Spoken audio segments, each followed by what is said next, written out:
L'autopista AP7 entre Altafulla i Constantí tindrà un radar de tram en sentit sud.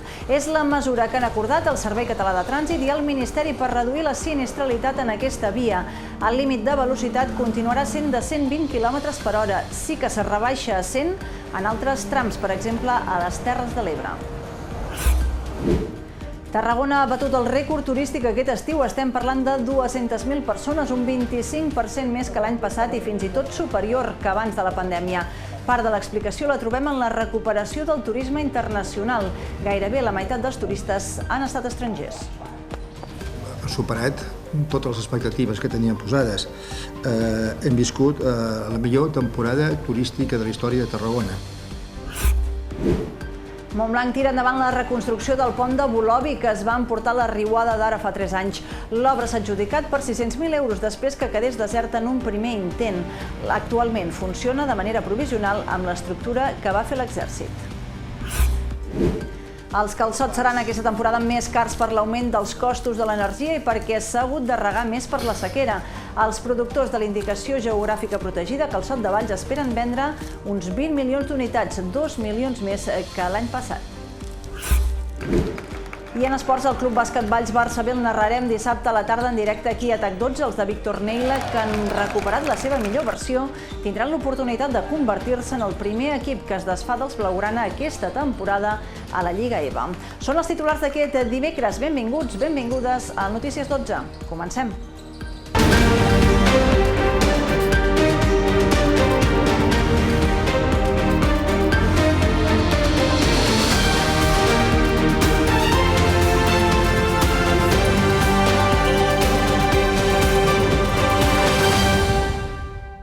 L'autopista AP7 disposarà d'un radar de tram entre Altafulla i Constantí en sentit sud a 120 km per hora. De moment no es baixarà el límit de velocitat, però s'intentarà reduir així l'alta sinistralitat.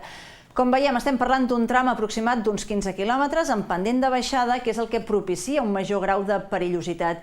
Aquesta és una de les propostes que ha acordat el Ministeri de Transport i el Servei Català de Trànsit per revertir l'augment d'accidents des de l'alliberament dels peatges. En d'altres punts de l'AP7 s'optarà, per exemple, per reduir la velocitat a 100 km per hora. La velocitat permesa a l'autopista AP7 al Camp de Tarragona es mantindrà a 120 km per hora, però es controlarà amb un radar de tram entre Altafulla i Constantí.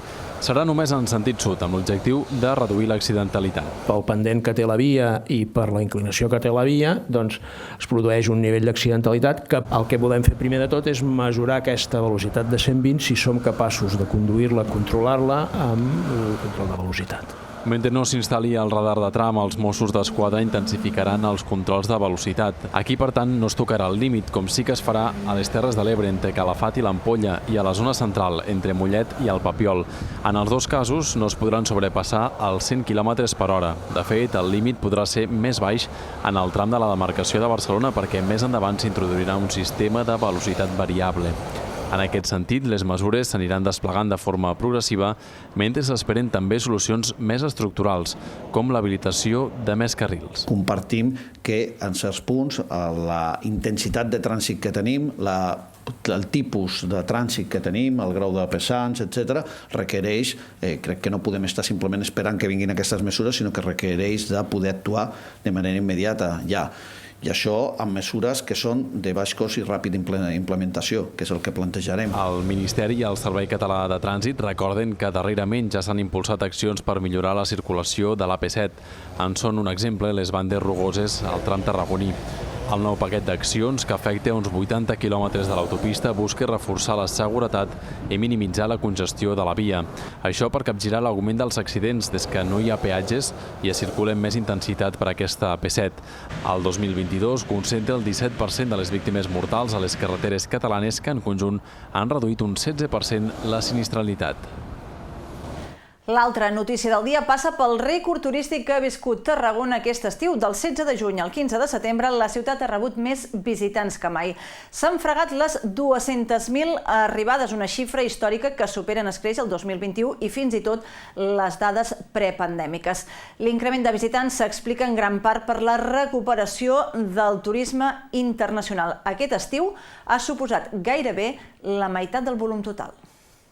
No s'havien vist mai tants turistes a Tarragona com aquest estiu.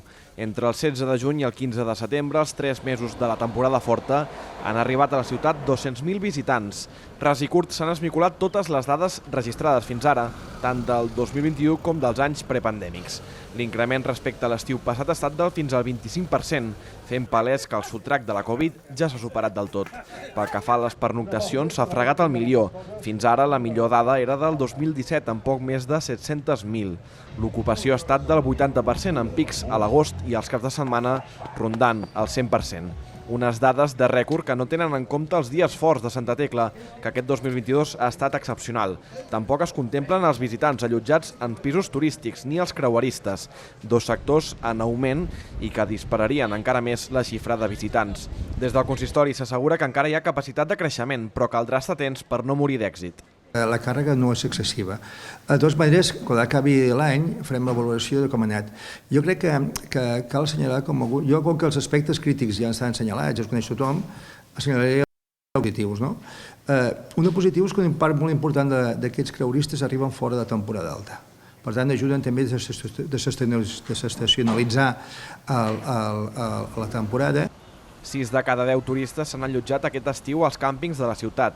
Aquesta és una modalitat que s'ha posat de moda amb la pandèmia i que s'ha consolidat. És atractiva tant per als visitants nacionals com internacionals. Enguany, la gent vinguda de fora de l'Estat ha assolit el 43%, una xifra també inèdita. Els holandesos, els francesos i els alemanys han estat els més habituals. És molt positiu veure que realment el mercat holandès ve a Tarragona, creu en la ciutat de Tarragona i si ho comparem amb el sector dels hotels, el mercat holandès és principalment holandès, és principalment de càmpings. Això fa que nosaltres de cara a l'any vinent, evidentment, estratègicament ens hem d'alinear amb el nostre perfil de visitant a la ciutat i anar a captar-los. On hi ha marge de creixement és en l'oferta hotelera. 4 de cada 10 turistes han dormit en hotels tarragonins. La ciutat té només 2.300 places, una quantitat que l'Ajuntament vol que s'incrementi amb la creació d'hotels previstos en el nou POM. Doncs, mentrestant, l'execució del projecte Port a Tàrraco per convertir la plaça del Pallol en un nou centre de recepció de visitants porta un retard d'entre 3 i 4 mesos. La demora es concentra sobretot en les obres de rehabilitació de Cala Agapito a causa d'entrebancs tècnics i de subministraments. A la volta del Pallol s'hi ha d'ubicar un centre d'interpretació de la Tàrraco romana. Abans, però, s'ha de consolidar l'edifici. Amb tot, l'Ajuntament assegura que el retard no afectarà la subvenció de 300.000 euros de la Generalitat, ja que el gruix de les obres de rehabilitació haurien d'estar llestes abans d'acabar el 2022, data límit per no perdre aquesta ajuda. A més, la subvenció d'1,5 milió d'euros del Ministeri de Cultura tindrà una pròrroga fins al 28 de febrer. D'aquesta manera, el primer trimestre de l'any vinent serà clau per finalitzar la resta del projecte. Esperem que la demora, com a qualsevol altra obra que es pot ocórrer, de 3-4 mesos, és important, sí, però no és com altres projectes que evidentment s'han demorat anys. Això no és el cas, simplement és un decalatge d'uns mesos i en principi, si tot va bé, doncs de cara al març de l'any vinent hauria d'estar.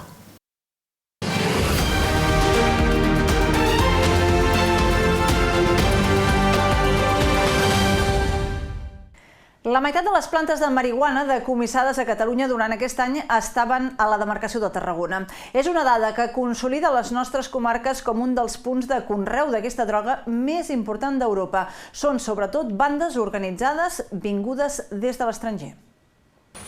La demarcació de Tarragona és el camp de conreu de gran part de la marihuana que es consumeix arreu d'Europa.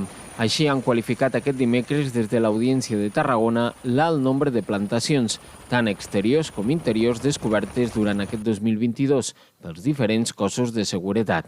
En total, durant aquest any s'ha decomissat més de 400.000 plantes, la meitat de les requisades a tot Catalunya, una xifra que es manté estable respecte a l'any passat. Així s'ha constatat en la Junta Provincial de Seguretat que s'ha celebrat a l'Audiència tarragonina i en què s'ha remarcat que els responsables d'aquestes plantacions continuen essent bandes organitzades d'origen estranger. Uns entramats criminals que van reposant els seus treballadors a les plantacions a mesura que aquests són detinguts i empresonats. Una tendència cap a aquest tipus de delicte a l'alça, tant pels ingents beneficis que comporta com per les baixes penes de presó que s'imposen. Organitzacions que ja abans traficaven amb drogues o que es dedicaven a altres delictes. També es detecta que abans gent que es dedicava, o bandes que es dedicaven a robatoris, doncs han deixat de robar. De manera que han trobat molt millor aquest tipus de conreu, perquè la pena no és la mateixa, és una pena inferior, i el guany pot ser molt més superior. Una junta local de seguretat que també ha posat el focus en les ocupacions il·lícites d'habitatges que han crescut en un 3% aquest 2022, arribant a gairebé 900. En un 17% dels casos, aquestes han pogut ser impedides pels Mossos d'Esquadra. Per últim, s'ha fet balanç de les denúncies presentades per suposades punxades, sobretot a noies, en l'àmbit de l'oci nocturn. En aquest sentit, s'ha constatat que de les 26 denúncies, cap va presentar en una anàlisi posterior la presència de cap substància inoculada en el cos de les víctimes. Imatges d'aquesta tarda al carrer Apodaca de Tarragona. Ha estat tallat unes hores per un accident laboral mentre treballava al tercer pis d'un edifici. Un home ha resultat ferit per l'impacte d'una biga. Els bombers han rebut l'avís poc abans de les 3 i, segons han informat, el treballador estava conscient i no ha quedat atrapat, però no podia sortir pel seu propi peu. Per això ha requerit el suport del cos d'emergències, que l'ha hagut d'evacuar amb l'escala. L'individu ha estat traslladat en estat lleu a l'Hospital de Santa Tecla més de 2 hores després de l'accident. El succés ha obligat a activar 2 dotacions del SEM i agents de la Guàrdia Urbana de Tarragona i dels Mossos d'Esquadra. També els hem d'explicar que els pacients ingressats als diferents hospitals del Camp de Tarragona podran rebre la baixa mèdica al mateix centre, sense haver-se de desplaçar al seu centre d'atenció primària. Una nova gestió que es va començar a posar en pràctica la setmana passada a l'Hospital Joan 23, els de la xarxa Santa Tecla, el Pius Hospital i el de Sant Joan de Reus. La mesura busca agilitzar els processos i disminuir el nombre de visites a l'atenció primària per a aquest tipus de gestions, que representen una 5a part de les incapacitats temporals generades a la regió sanitària del Camp de Tarragona. Una gestió automatitzada de les baixes que es preveu que estalviï entre 15.000 i 27.000 visites anuals als CAP del territori. Tant la baixa com el primer comunicat es podran descarregar immediatament a través de la Meva Salut, mentre que els següents comunicats de confirmació s'hauran de gestionar, això sí, a l'atenció primària.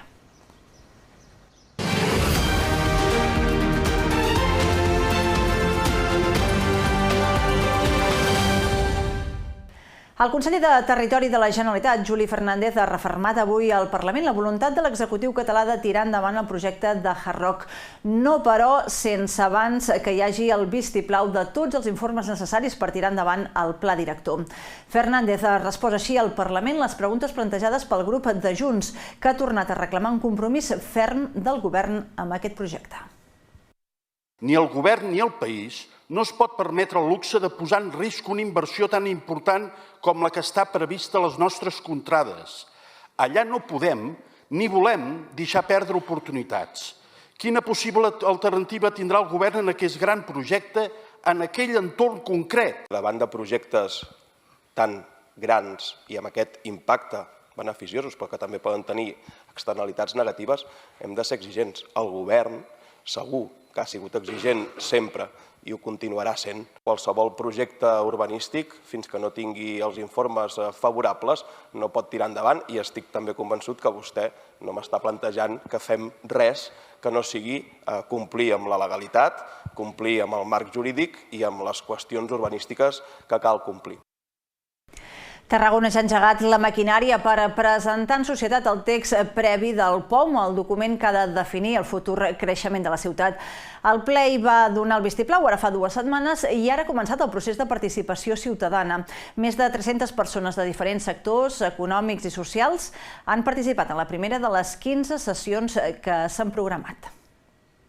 Sota el lema Tarragona és teva, Tarragona ets tu, el Palau de Congressos va acollir aquest dimarts la primera de les sessions de participació ciutadana que han d'acabar de configurar el nou Pla d'Ordenació Urbana de la ciutat.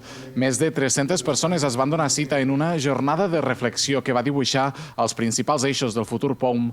Ho va fer amb diverses ponències a càrrec d'experts en matèries com l'urbanisme, l'arquitectura o l'arqueologia, entre d'altres, que van posar damunt la taula les necessitats i oportunitats que genera el nou pla. Entre els assistents, responsables de diverses institucions i sectors econòmics de la ciutat, així com també d'associacions de veïns o entitats ecologistes, entre d'altres.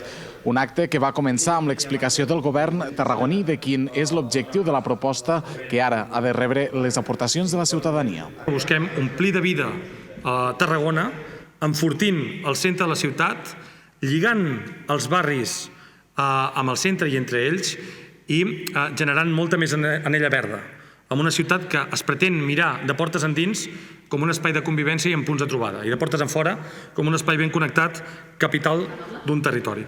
Tot per arribar al moment actual en què tots els tarragonins estan cridats a dir la seva sobre el futur urbanístic de la ciutat. Que cada persona digui la seva opinió. Totes compten, totes són importants. No és una ciutat per entesos. Una ciutat per gent que la viu, que la trepitja, que hi ha de comerciar, per gent jove que ha de sortir pel carrer, per nois, per nens que han d'anar a estudiar. Tot això, totes aquestes veus han de tenir cabuda en aquesta ciutat. El procés constarà d'una quinzena de sessions entre els anomenats tallers territorials repartits arreu de la ciutat i els recorreguts participatius per a conèixer in situ la realitat urbanística, tot en un calendari que s'allargarà fins al mes de febrer. L'Ajuntament de Montblanc ha pogut adjudicar les obres per construir el pont de Bolovi. Era una de les grans tasques pendents per adequar tot el que es va emportar a la riuada del francolí d'ara fa 3 anys. La primera licitació de prop de $500.000 va quedar deserta per l'increment de costos dels materials. Ara, en una segona, s'ha adjudicat el projecte per poc més de €600.000. Amb aquesta adjudicació, el consistori haurà enllestit tots els tràmits per començar els treballs de millora dels espais afectats per les pluges. El pont de Bolovi funciona de manera provisional amb una estructura que va construir l'Exèrcit ara fa 2 anys. El primer cop teníem un pressupost de €540.000, vam tindre que elaborar un altre pressupost i va sortir per 700 i poc mil euros i finalment la setmana passada hi va haver l'apertura de sobre, s'havien presentat 5 empreses. L'alcalde de Montblanc encara no ha dit si es tornarà a presentar a les properes eleccions municipals. Sí que ho han fet els seus possibles rivals polítics. Marc Vinya es presentarà amb la marca de Junts per Montblanc, però molt probablement aquest no serà el nom d'una candidatura que aspira a tenir un clar segell local. I Junts per Montblanc repetirà candidat a les eleccions del maig del 2023. Marc Vinya tornarà a encapçalar la llista per segona vegada, una llista que a les darreres eleccions va aconseguir 5 regidors, amb més de 1.300 vots. També repetiran la marca electoral, la de Junts per Montblanc, que tenen registrada com a partit local. El que encara és una incògnita és sota quin paraigua es presentaran. L'objectiu és crear un partit nou, amb això estan treballant, que agrupi candidatures de la Conca de Barberà i l'Alt Camp, totes elles properes al PDeCAT o a l'antiga Convergència. Ara estudiaran si, amb aquesta fórmula, podran també adquirir els drets electorals del Partit Demòcrata. A nivell comarcal també s'ha valorat la possibilitat de fer un partit propi, territorial. S'hi ha sumat també la gent de l'Alt Camp, perquè a primera instància és amb qui compartim partit judicial, l'Alt Camp i la Conca, però està obert inclús a obrir-ho a tot el Camp de Tarragona, inclús les Terres de l'Ebre, per fer una aposta territorial de gent que venim més o menys d'una tradició, d'una forma de pensar molt similar, però amb un projecte més municipalista, més del territori. De fet, l'objectiu de Marc Vinya és allunyar-se de la política partidista i fer un projecte 100% local. No tan vinculada a partits com s'havia fet tradicionalment, en el nostre cas, ja sigui amb Convergència i Unió o amb el PDeCAT, doncs ara, una mica la fruit del desencant que hi ha per la política, doncs la ciutadania ho percep, inclús els propis alcaldes o regidors o candidats també veuen que la part de partits cada cop interessa menys i per tant hem apostat per un projecte més municipal. I Junts per Montblanc, amb el candidat ja escollit, treballa ara per sumar nous noms al seu projecte polític. I qui també repetirà com a alcaldable a Montblanc, en aquest cas per al PSC, és Joan Manuel Cabello. L'actual portaveu socialista a l'Ajuntament ha rebut l'aval dels membres de l'Assemblea de l'agrupació. Actualment, Cabello, únic regidor del PSC al ple, forma part de l'equip de govern de Josep Maria Andreu, on va entrar a finals de l'any passat. És responsable de les regidories d'Urbanisme, Interior, Llicència, Seguretat Viària, Promoció d'Habitatges i de Pedanies. El govern d'Altafulla obre la porta a adaptar el Casal de la Violeta per a actes a peu dret amb aforament limitat, però suposa completar el projecte amb noves sortides d'emergència que permetrien més capacitat amb garanties de seguretat. Així s'ha posicionat en un ple forçat per l'oposició per definir el futur d'aquest equipament. També s'ha parlat sobre la futura residència i s'ha compromès a crear una comissió de seguiment per definir el projecte.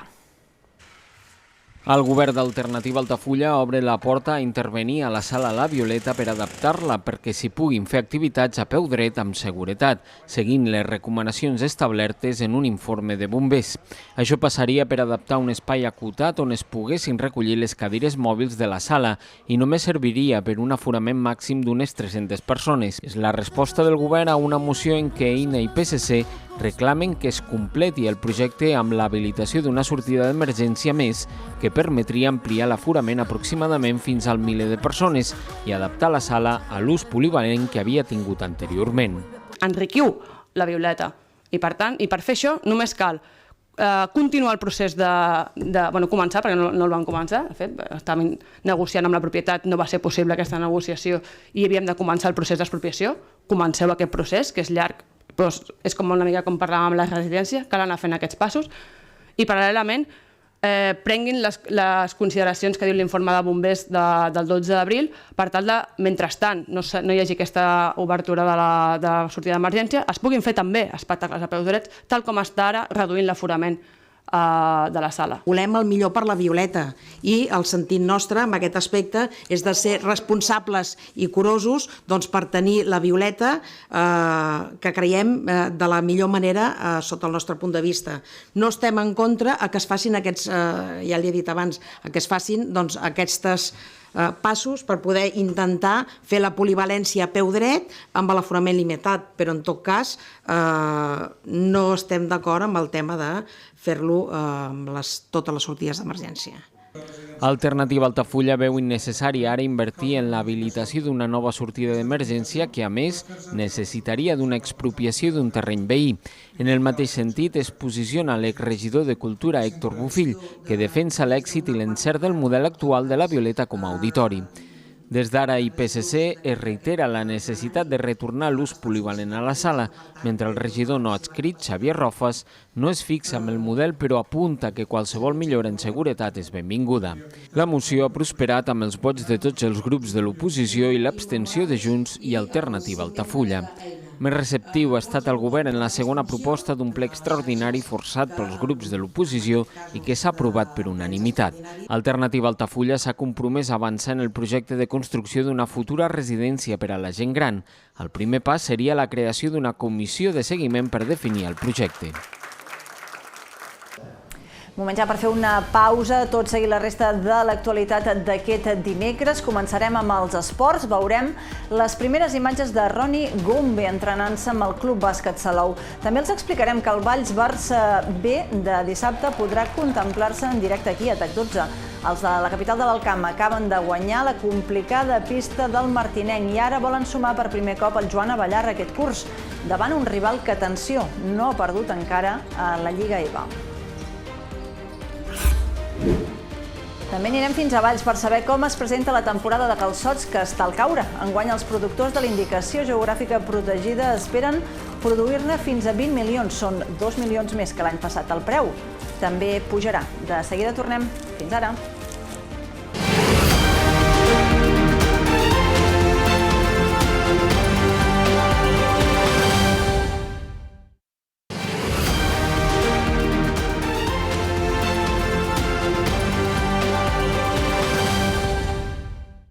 El millor bàsquet EVA té una cita amb la tele aquest dissabte al Joan Abellar. El CB Valls rep la visita de l'invicte Barça B en un test de màxima exigència per a l'equip.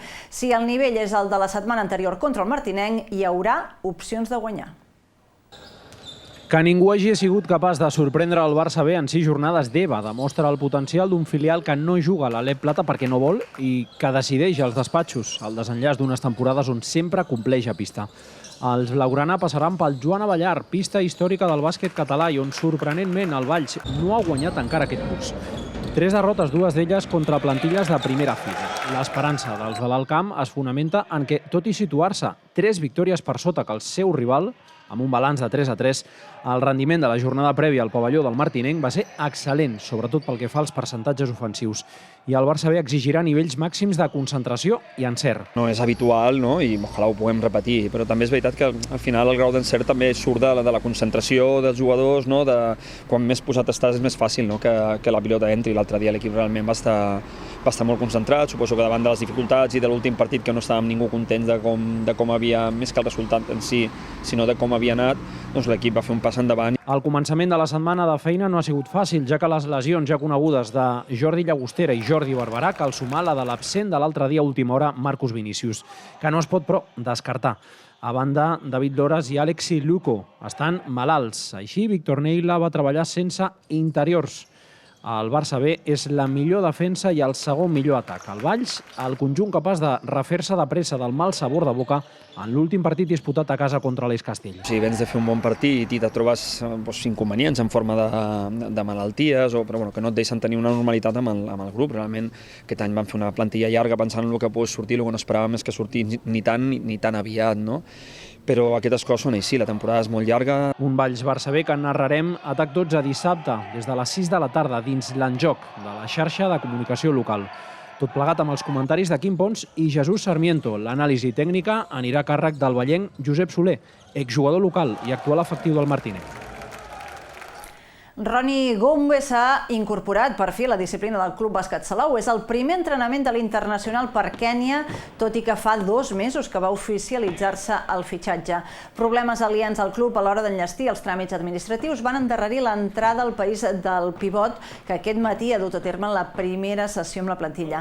Roni té 30 anys, coneix el bàsquet estatal perquè va jugar a l'EVA fa 2 anys i és un referent de la seva selecció, amb qui va assolir un històric passi al Campionat Africà del 2021.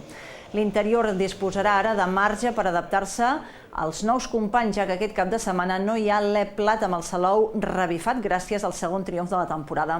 A banda, es preveu que el fins ara lesionat Iker Montero pugui arribar a temps al partit de Cartagena, el dia 20. Demà es durà a terme la primera jornada de treball al renovat pavelló del Milà. Aparte de que nos dé esa rotación más que necesitamos, nos va a aportar mucha energía, situaciones de contraataque, juega muy dinámico y aparte el rebote, ¿no? Yo creo que es un factor importante, es un jugador que va muy bien al rebote y esto nos va a ayudar.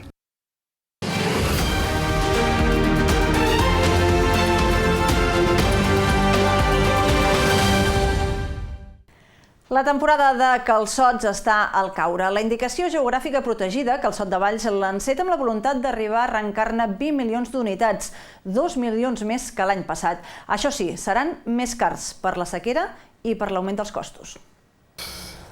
La indicació geogràfica protegida Calçot de Valls ja ha començat a certificar els primers calçots de la nova temporada. Després d'una última campanya, la de la represa després de la pandèmia, que els productors de les 4 comarques que formen la IGP van tancar una producció de 18 milions d'unitats de calçot, ara es confia arribar als 20 milions. Enguany hi ha molta ceba plantada, els productors han plantat la pràctica totalitat de les terres disponibles pel calçot o previstes pel calçot i per tant ens tornaria a fer il·lusió anunciar que seran 20 milions.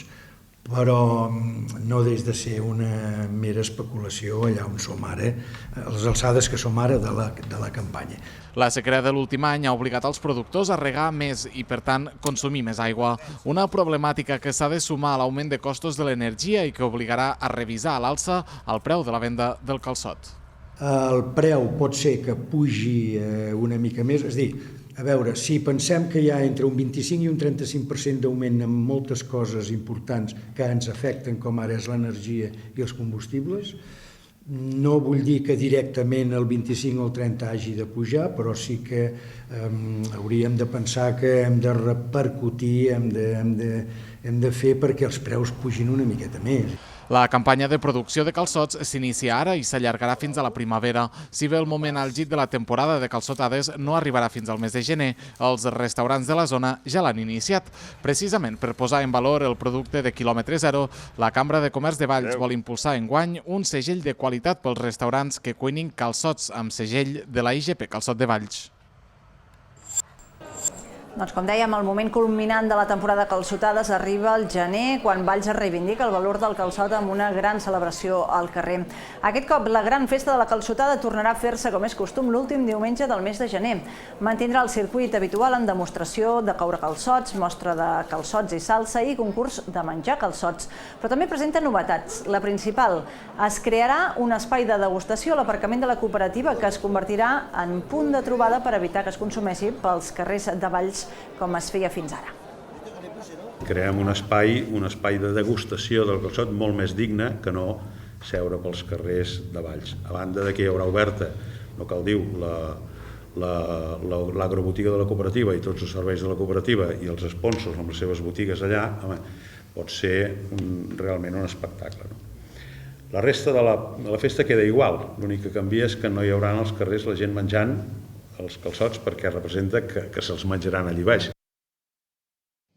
Doncs amb aquesta prèvia ja de la temporada de calçots, avui arribem al final del Notícies 12. Gràcies per la seva atenció i la seva confiança. Ens retrobem demà a l'hora de sempre. Adéu-siau.